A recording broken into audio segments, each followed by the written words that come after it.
ప్రాంతాల నుంచి దగ్గర నుంచి మరి ఖాయతి బాలు గారి కోసం వచ్చినటువంటి మేధావులకి, ప్రజా సంఘాలకి, కళాకారులకి, జర్నలిస్టులకి, ఉద్యమకారులకి, కుల మతాలకు అతీతంగా విచ్చేసిన అందరికీ కూడా హృదయపూర్వకంగా ఉద్యమాభివందనాలు తెలియజేస్తా ఉన్నాను. మరి బ్రోకర్ జర్నలిస్టులు ఉంటేనేమో బ్రోకర్లని తిట్టేది మనమే, నిజాయితీగా జర్నలిస్టులు ప్రభుత్వంతో పోరాడితే కష్టపడుతుంటే అండగా నిలవాల్సినటువంటి వ్యక్తులను కూడా మనమైన విషయాన్ని తెలుసుకోవాలి. మరి నేను ఆయనతో ఉన్నటువంటి అనుబంధాన్ని గత 2 దశాబ్దాల కాలాల నుంచి చూస్తూ ఉన్నా. ఆయన తెలంగాణ పోరాటంలో చాలా చాకచక్యంగా పాల్గొనడంతో పాటు ఇక్కడ ఉమ్మడి ప్రభుత్వం ఉన్నప్పుడు ఉపాధి లేక లక్షలాది కోట్లాది మంది ఈ దేశాన్ని దాటి వేరే దేశానికి ఉపాధికి వెళ్ళి అక్కడ సరైనటువంటి వసతులు లేక ఆత్మహత్యలు చేసుకుంటూ జీవోత్సవాలాగా బ్రతుకుతున్న వాళ్ళకి తెలంగాణ ప్రభుత్వం వచ్చిన తర్వాత ఆ పేద ప్రజలకి, ఆ గల్ఫ్ ప్రజలకి, రాష్ట్ర ప్రభుత్వానికి మధ్య రాయబారం చేసినటువంటి వ్యక్తి. ఎంతో మందికి మరి తిరిగి సొంత దేశాన్ని చేరుకోవడానికి కనీసం శవాలు కూడా రాలేటువంటి పరిస్థితిలో మరి ముందుండి పోరాటం చేసినటువంటి వ్యక్తి. ఈయన ఒక కులానికో, ఒక ప్రాంతానికో, ఒక పార్టీకో, ఒక వర్గానికో అంకితం చేయలేదు మిత్రులారా. మరి నేను భారత రాజ్యాంగం గురించి ఎప్పుడు విపులంగా మాట్లాడేటువంటి నేను కేకే మహేందర్ రెడ్డి గారికి ఈ విషయం తెలియకుండా ఉండదు. ఎందుకంటే మీరు అడ్వకేట్ కాబట్టి ఆర్టికల్ 19 భారత రాజ్యాంగంలో ఇచ్చినటువంటి భావ ప్రకటన స్వేచ్ఛ, మాట్లాడేటువంటి హక్కుని మరి మాజీ ముఖ్యమంత్రి కల్వకుంట్ల చంద్రశేఖరరావు గారు ఒకవేళ ఆర్టికల్ 19 స్వేచ్ఛను మీకు ఇవ్వకపోతే పేగులు తీసి మెడలేసుకుంటా, పుంటి కూర లెక్క నూరుకుంటా, చెనిగల లెక్క నమ్మలేస్తా అని చెప్పి మాట్లాడే హక్కు మీకు ఉండేది కాదు, ప్రజలను రెచ్చగొట్టే హక్కు మీకు ఉండేది కాదు అనేటువంటి విషయాన్ని కూడా గుర్తు చేస్తా ఉన్నాం. రేపు జరగబోయేటువంటి ఉపద్రవం ఏదైతే ఉందో, రావడమే హైడ్రాతో ప్రజల్లో నుంచి మీ పైనటువంటి నమ్మకాన్ని కోల్పోయి మరి హింసాత్మకమైనటువంటి ప్రభుత్వాన్ని నడుపుతున్నటువంటి మీరు, ఎందుకంటే ధైర్యంగా మాట్లాడేటువంటి శక్తి నాకుంది. ఈయన తర్వాత మీరు ఏ సెక్షన్ పెట్టినా నేను భయపడలేదు. గత 18 సంవత్సరాలుగా మరి ఎవరికి అన్యాయం జరిగినా తెలంగాణ రాష్ట్రం కావచ్చు, అంతకుముందు ఉన్నటువంటి రాష్ట్రంలో కూడా అన్యాయాలకి ఎప్పుడు కూడా మాట్లాడుతున్నటువంటి వ్యక్తిగా ప్రజలకు సుశీలతగా ఇది అర్థం చేయించాల్సిన బాధ్యత నాది కాబట్టి నేను మాట్లాడుతూ ఉన్నా. కలెక్టర్ గారు సందీప్ కుమార్ జూ గారు, ఎందుకంటే మీరు జూలాగానే ప్రవర్తిస్తున్నారు, దయచేసి please you can remember what is your position. Your the officer, class 1 officer. మీరు మరి ఇన్ఛార్జ్గా ఉన్నటువంటి వ్యక్తి ఎట్లా ఆడిస్తే అట్లా ఆడుతున్నారు. మరి ఒకసారి మీరు ఎందుకు చదువుకున్నారో, కలెక్టర్ ఒక ఐఏఎస్ ఎందుకు అయ్యారో నాకు అర్థం కావట్లేదు. మీరే ఒకసారి ఆలోచించుకోండి. ఒక జర్నలిస్టు ఏ ప్రభుత్వాన్నైనా, ఈయన నిజంగానే టీఆర్ఎస్ పక్షపాతి అయినప్పటికీ కూడా నా కళ్ళతో నేను చూశాను, టీఆర్ఎస్ గవర్నమెంట్కు కూడా చాలా హెచ్చరికలు చేసిండు. ఇప్పుడు ప్రతి మనిషికి నాకు బాబాసాహెబ్ అంబేద్కర్ గారు అంటే ఇష్టం, కొద్దిమందికి మహాత్మా పూలే అంటే ఇష్టం, అట్లా కేసీఆర్ గారు అంటే ఇష్టం ఉన్న వాళ్ళు ఉంటారు, ఇంకా రకరకాల ప్రజలు ఇష్టం ఉన్న వాళ్ళు ఉంటారు. ఆయన కేటీఆర్ గారికి సన్నిహితుడు అయినప్పటికీ కూడా ఆ ప్రభుత్వం వల్ల జరుగుతున్న పొరపాట్లను కూడా హెచ్చరించాడు. అంటే తన వృత్తి ఏదైతుందో అది 100% నిర్వర్తించాలనేటువంటి విషయాన్ని ఈ సందర్భంగా మీ అందరికీ నేను గుర్తు చేస్తా ఉన్నా. మరి ఇలాంటి కక్షపూరితమైనటువంటి వ్యవహారాలతో మీరు గౌరవ ముఖ్యమంత్రి రేవంత్ రెడ్డి గారు రేపు ఈ తెలంగాణలో మీ కాంగ్రెస్ పార్టీ నిలువున కూలిపోవడానికి, నిలువున కాలిపోవడానికి కేకే మహేందర్ రెడ్డి గారే కారణమైనటువంటి విషయాన్ని రాసి పెట్టుకోండి, గుర్తుపెట్టుకోండి. నేను చెప్తా ఉన్నా, ఎంత పెద్ద దట్టమైన అడవినైనా సరే ఒకటే ఒక అగ్గిపుల్ల నిప్పు పెడితే మొత్తం కాలి బూడిదవుతుంది. ఆ అగ్గిపుల్ల ఎవరో కాదు, మా కాకా బాలు కాయత్ అనే విషయాన్ని గుర్తుపెట్టుకోండి. ఆయనకు మా శక్తిని ధారపోస్తాం, తెలంగాణ ప్రజలందరికీ అండగా నిలబడతాం. మరి మీరు కక్షపూరితంగా మీకు దమ్ముంటే కేటీఆర్ గారితో పోరాడండి, ఆయనతో ఏం పోరాడలేదు. ఎందుకంటే రేపు పొద్దున మళ్ళీ ఆయన సీఎం అయిన తర్వాత తీసుకున్నారన్న భయం. ఆయన ఏం చేయలేక ఆయనకు అనుకూలంగా ఉన్నటువంటి వ్యక్తుల మీద దాడి చేయడము. ఇప్పుడు జూ గారు మీరు ఎటు పోరు, శాతకాలు పిల్లిని పడేటప్పుడు వలన పెడతారు, ఇటు పోతే అటు తప్పుకుంటూ ఏడలేకపోతావు. దయచేసి రేవంత్ రెడ్డి గారు, ఇది ఉద్యమకారులని అణచివేయడం, కళాకారులని అణచివేయడం, జర్నలిస్టులని అణచివేయడం, భావ ప్రకటన స్వేచ్ఛని అణచివేయడం నా కళ్ళకైతే నిజంగా చంద్రబాబు నాయుడు గారి పరిపాలన కనబడుతున్నటువంటి విషయాన్ని నేను సుస్పష్టంగా చెప్తా ఉన్నా. ఈ కక్షపూరితమైనటువంటి వ్యవహారాలు మంచివి కావు. మీరు కూడా కేసీఆర్ గారు కక్షపూరితంగా ఆలోచించక అందరికీ కూడా స్వేచ్ఛనివ్వాలి కాబట్టి మీరు ఎన్ని మాట్లాడినా ఏం చేసినా ప్రజల్ని గురి కొట్టించినా ఈ రోజు మీరు ప్రభుత్వంలోకి వచ్చారు. వీలైతే ఆయన కంటే ఎక్కువగా మంచిని చేసి ప్రభుత్వం నుంచి పథకాలను ప్రవేశపెట్టి ప్రజల నుంచి మంచి ఆలోచనలు మీరు నింపుకోండి తప్ప ఇట్లా జర్నలిస్టుల మీద కళాకారుల మీద నేను ఈయన మీద 163 పెట్టిన తర్వాత 163 అమెండ్మెంట్ చదివితే ఎంత నవ్వొచ్చింది నాకంటే, పాకిస్తాన్ నుంచి మన దేశంలోకి చొరబడి రైల్వే స్టేషన్లలో ఎవరిని పడితే వాళ్ళని కాల్ చేసిన కసబ్ మీద కూడా పెట్టలేదు. మరి ఈయన ఎవరికి కాలుతుండే? కేకే మహేందర్ రెడ్డి గారిని కాలుతుందా, లేకపోతే సందీప్ కుమార్ జూ గారు మిమ్మల్ని కాలుస్తుందా? ఆయన బాధ్యత అండి. ఈ had that responsibility is a విలేకర్. ఆయన భావప్రకటన స్వేచ్ఛను మీరు ఎట్లా హరిస్తారు నాకు అర్థం కాదు. పాలు పితుక్కున అంటే నాకు ఇప్పుడు అర్థం కాని విషయం ఏంటంటే కొద్దిసేపు నేను హిందీలో మాట్లాడతా అంటే ఇది పోవాలి. రాహుల్ गांधी जी यहाँ पे तुम्हारा कांग्रेस पार्टी का सीएम है या योगी आदित्यनाथ है, मुझे समझ में नहीं आ रहा है इस बात की. उन्हें बुलडोजर की सरकार चला रहा है, इन्हें म्यूनसिपालिटी वाला को घर पे भेज के घर को तोड़ने का काम कर रहा है. तुम अपना हाथ में इंडियन कॉन्स्टिट्यूशन को पकड़ के SC ST BC माइनॉरिटी लोगों को उल्लू बना रहे हो. तुम बोल रहे हो save Indian constitution, we are against of BJP government, then what is your people doing here? तुम्हारा लोग भी बुलडोजर के काम कर रहे हैं. तुम सोचो तुम रेवंत रेड्डी को लगाया क्या अगर चुनाव में, फिर योगी आदित्यनाथ को लगाया. इस बात की तुम थोड़ा सोच करो. और सीएम रेवंत रेड्डी मेरा ख्याल में तो वो कांग्रेस पार्टी की हो ही नहीं सकता, वो अंतर्गत बीजेपी है. मेरा बेशक खुला हाथ से बोल रहा हूँ, उन्हें जो भी काम कर रहा है वो प्रजा भला के लिए काम नहीं कर रहा है. ఇక్కడ ఇంకో మాట గుర్తు చేస్తా, భావ ప్రకటన స్వేచ్ఛను హరించే కార్యక్రమాన్ని 1883లో బ్రిటిష్ గవర్నమెంట్ తీసుకొచ్చింది. 1883లో బ్రిటిష్ గవర్నమెంట్ ఈ స్వాతంత్ర పోరాటంలో పాల్గొంటున్న వాళ్ళని, స్వరాజ్యం జన్మ హక్కు అంటూ నిలదీస్తున్న వాళ్ళని వాళ్ళ గొంతులు నొక్కండి అనే ఒక స్పెషల్ అమైండ్మెంట్ ఏదైతే తీసుకురొచ్చిందో, మరి మీరు బ్రిటిష్ కాంగ్రెసా ఇండియన్ కాంగ్రెసా అనేది ఆలోచించుకోవాలా.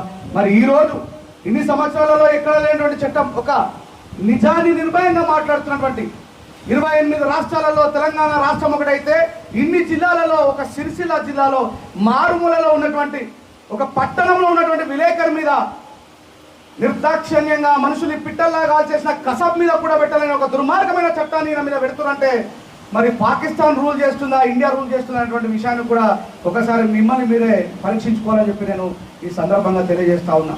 మళ్ళీ చెప్తా ఉన్నా, ఇది మంచి పద్ధతి కాదు. తెలంగాణ గడ్డకున్నటువంటి పౌరుషం ప్రశ్నించడం, తెలంగాణ గడ్డకున్నటువంటి పౌరుషం నిలదీయడం, సోనియా గాంధీని నిలదీసినటువంటి చరిత్ర ఉన్నటువంటి మనం, నైజాంను నిలదీసిన చరిత్ర ఉన్నటువంటి మనం ప్రతి వారిని నిలదీస్తాం. కేసీఆర్ గారు గవర్నమెంట్ లో అవకతవకలు జరిగిన కళాకారులు పాటలు రాసిండ్రు, ఈ గవర్నమెంట్ లో అవకతవకలు జరిగిన కళాకారులు పాటలు రాస్తారు, పాడతారు. కానీ ఇలాంటి చట్టాలు పెట్టడం అయితే మంచిది కాదు. మీరు ఇంత ముందే నేను మీ గురించి తెలుసుకున్నాను. IAS officer Sandeep Kumar zoo గారు, మరి I will show you who I am అని చెప్పేసి మీరు అప్పుడప్పుడు ప్రకటన చేస్తారట. దయచేసి తెలంగాణ కళాకారులు హూ ఐ యామ్ అని షో చేసే పరిస్థితి తీసుకురాకండి అని చెప్పి నేను తెలియజేస్తా ఉన్నా. సంపూర్ణంగా మరొకసారి బాలు కాయిత్ గారి ఇది నిర్దాక్ష్యమైనటువంటి చర్య.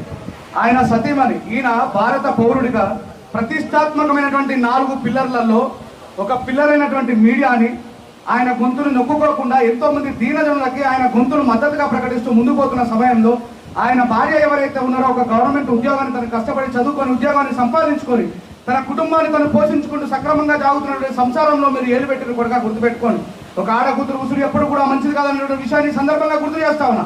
ఆమె కన్నీళ్లు పెట్టుకోవడానికి కారణం ఏంటి ఈరోజు మీరు? అందుకే చెప్పిన సిరిసిల్ల అనేది రేవంత్ రెడ్డి గారి గవర్నమెంట్ కు ఉరిసిల్లగా మారబోతుంది. ఈ విషయాన్ని రాసి పెట్టుకోండి నేను చెప్తా ఉన్నా. మీ అడవిని, మీ అక్రమమైనటువంటి ప్రభుత్వాన్ని నిలువున కాల్చబోయేది బాలు కాయతి అనేటువంటి ఒక అగ్గిపులైనటువంటి విషయాన్ని గుర్తు చేస్తూ మరి నా మిత్రుడు సహోదరుడు మా మిట్టపల్లి సురేందర్ గారు ప్రకటించినట్టు మేమందరం కూడా ఏదో ఊరికే వేరే సంఘాలలో నుంచి వచ్చినటువంటి వాళ్ళం కాదు. మా తెలంగాణ ప్రజా వేదిక నుంచి బాలు కాయతి గారితో మొదలైన ఈ ఉద్యమం తెలంగాణలో ఉన్నటువంటి ఏ వ్యక్తికి అన్యాయం జరిగిన మేమందరం కూడా ఇండివిజువల్ గా ఒక్కొక్క శక్తిగా ఉన్నటువంటి మేము ఈ రోజు ఆ ప్రజల కోసమే తెలంగాణ ఒక వేదికగా మారి మా శక్తినంతా కూడా మూటగట్టి ఒక వ్యక్తి పాట పాడేవాడు, ఒక వ్యక్తి ప్రశ్నించేవాడు, ఒక వ్యక్తి మాట్లాడేవాడు, రాసేవాడు, మేమందరం ఏకమైతే ఆ రోజు తెలంగాణను సాధించుకోవడంలో ఎట్లాగైతే మనం అందరం ఉమ్మడి శక్తిగా కలిసి పనిచేశామో ఈ రోజు ఈ రాష్ట్ర ప్రభుత్వంలో జరుగుతున్నటువంటి అరాచకాలను తిప్పికొట్టడం కోసం తెలంగాణ రాష్ట్ర వేదిక ఆధ్వర్యంలో మనం అందరం కూడా ఏకం కావాలని పిలుపునిస్తూ మరి రాబోయే నెల రోజులలో కార్యాచరణను ప్రకటించబోతున్నటువంటి దాంట్లో నేను కూడా భాగస్వామి అయినందుకు మనస్ఫూర్తిగా అభినందనలు మా టీంకు తెలియజేస్తూ బాలు ఖాయిద్ గారికి మేమందరం కూడా సంపూర్ణ మద్దతును తెలియజేస్తా ఉన్నాం. ఈయన మళ్ళీ చెప్తా ఉన్న కులానికి, మతానికి, ప్రాంతానికి అతీతమైనటువంటి వ్యక్తి. ఇందాక హైకోర్టు అడ్వకేట్ అనిల్ గారు మాట్లాడుతూ చెప్పారు, హైదరాబాద్ లో ఉన్నటువంటి నేను ఇక్కడ దాకా రావడానికి గల కారణం ఏంటంటే న్యాయాన్ని బతికించడం కోసమనే విషయాన్ని మనం అందరం కూడా ఇక్కడ దాకా వచ్చి ఆయనకు మద్దతుగా ఉన్నామనే విషయాన్ని మళ్ళీ తెలియజేస్తూ ఇలాంటి కార్యక్రమాలు రాష్ట్ర వ్యాప్తంగా జరగబోతున్నాయి. It is start from Sircilla. I don't know where it's end. బాబు నీకు కానీ ఇంకో విషయాన్ని నేను ఖచ్చితంగా చెప్పాల్సి మర్చిపోయిన సారీ. మరి నా జాతి బిడ్డలు దయచేసి ఎవరేమనుకోవద్దు, అంటే ఇక్కడ జరిగినటువంటి దాన్ని చెప్తా ఉన్నా. మనము బలహీనులం అనే విషయం రాష్ట్రం ముందర ఆల్రెడీ ప్రకటించబడ్డది. మళ్ళీ మనం రాష్ట్రంలోనే కాదు జిల్లాలలో, మండలాల్లో కూడా బలహీనులం అని చెప్పి స్వచితి పేర్చుకోకండి అని చెప్తా ఉన్నా. స్వచితి పేర్చుకున్న వాళ్ళందరికీ కూడా నిండు హృదయంతో శ్రద్ధాంజలి ప్రకటిస్తా ఉన్నా. ఒక కులాన్ని, మతాన్ని, ప్రాంతాన్ని కాదని విశ్వం దాకా ప్రయాణం చేసినటువంటి ఒక వ్యక్తిని ఎదగనిద్దాం. మనలో పుట్టినటువంటి ఒక బిడ్డని మనకు వీలైతే చేతులిచ్చి పైకి సాగనంపుదాం, ముందుకు సాగనంపుదాం తప్ప కిందికి లాగే ప్రయత్నం చేయొద్దు. కక్కినటువంటి కూడును కుక్క మళ్ళీ ఎప్పుడు ముట్టదనే విషయాన్ని తెలియజేస్తూ ఇంత ఘాటుగా నేను మాత్రమే మాట్లాడు కాబట్టి చెప్తా ఉన్నా. మీ అందరికీ హృదయపూర్వకంగా శ్రద్ధాంజలి. ఎక్కడికి చేరాలో, ఎవరికి చేరాలో వాళ్ళకు చేరుతుంది. Thank you very much. మీ అందరికీ మరొకసారి హృదయంగా ఉన్నాను.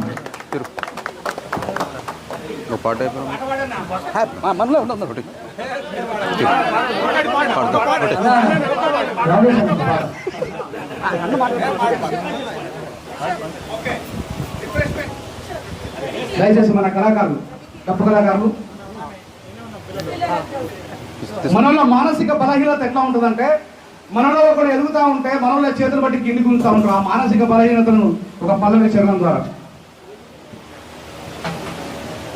మనసా ఏమున్నది, మనం ఎదుగుతుంటేనే మాట్లాడతారు. ఇందాక మన సురేంద్ర అన్నారు కదా, ఈ ఇల్లు కట్టించిన నోటీసులు ఆ ఇల్లుకి ఎందుకు కనిపించలేదు, అందరు సమానంగానే ఉండాలి కదా.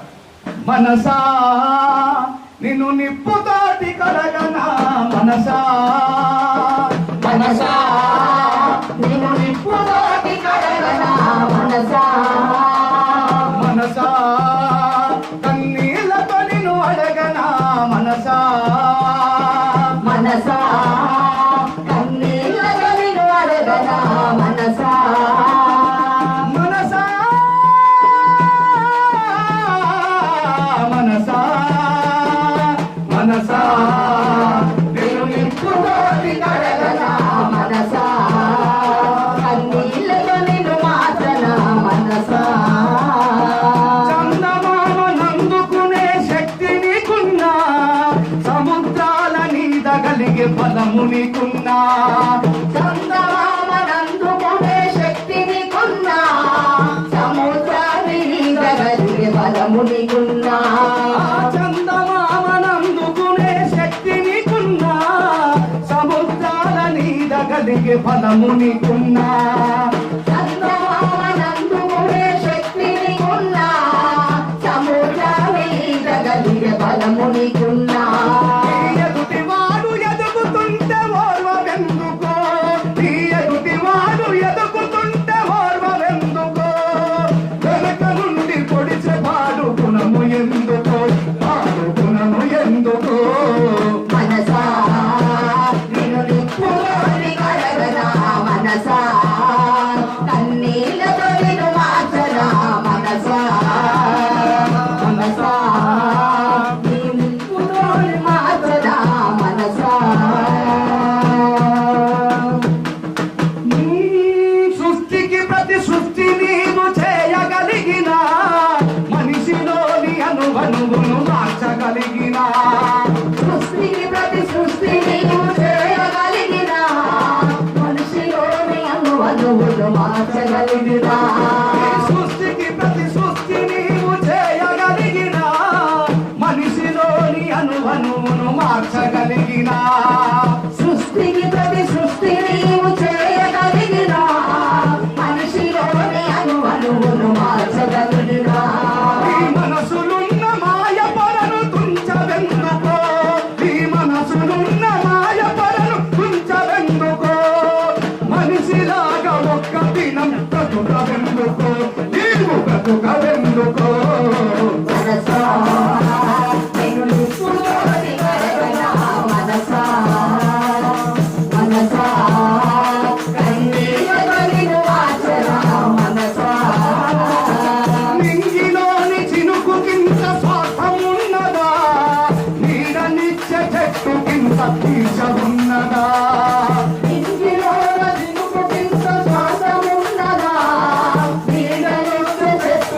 ఉన్నదా మన మనసునున్న మాయ పొరను తెంచుడెన్నడో మన మనసునున్న మాయ పొరను తెంచుడెన్నడో మమతల తాగోతను నాటుడెన్నడో మనలో నాటుడెన్నడో మనసా